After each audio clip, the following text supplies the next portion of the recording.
بسم اللہ الرحمن الرحیم۔ شروع اللہ کے نام سے جو بڑا مہربان اور نہایت رحم کرنے والا ہے۔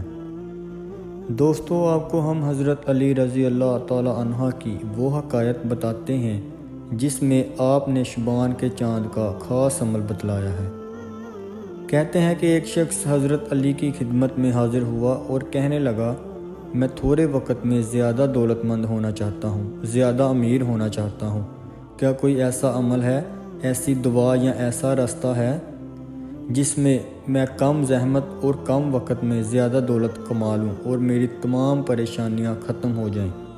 تو حضرت علی رضی اللہ تعالی عنہ نے فرمایا، اے شخص، آسمان کو دیکھ۔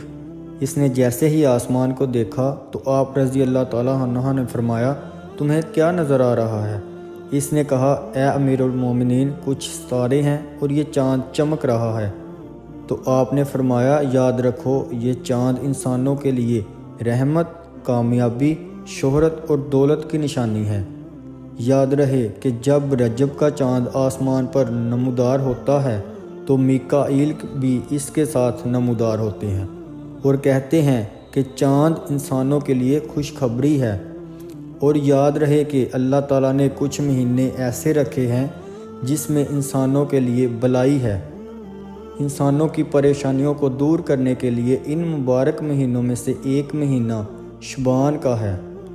اس بارے میں مزید فرمایا کہ یاد رکھو، جب شبان کا چاند آسمان پر نمودار ہوتا ہے تو اللہ تعالیٰ میکائیل کو حکم فرماتے ہیں کہ اپنے خزانوں کے دروازے کھول دو اور زمین کی طرف دیکھو۔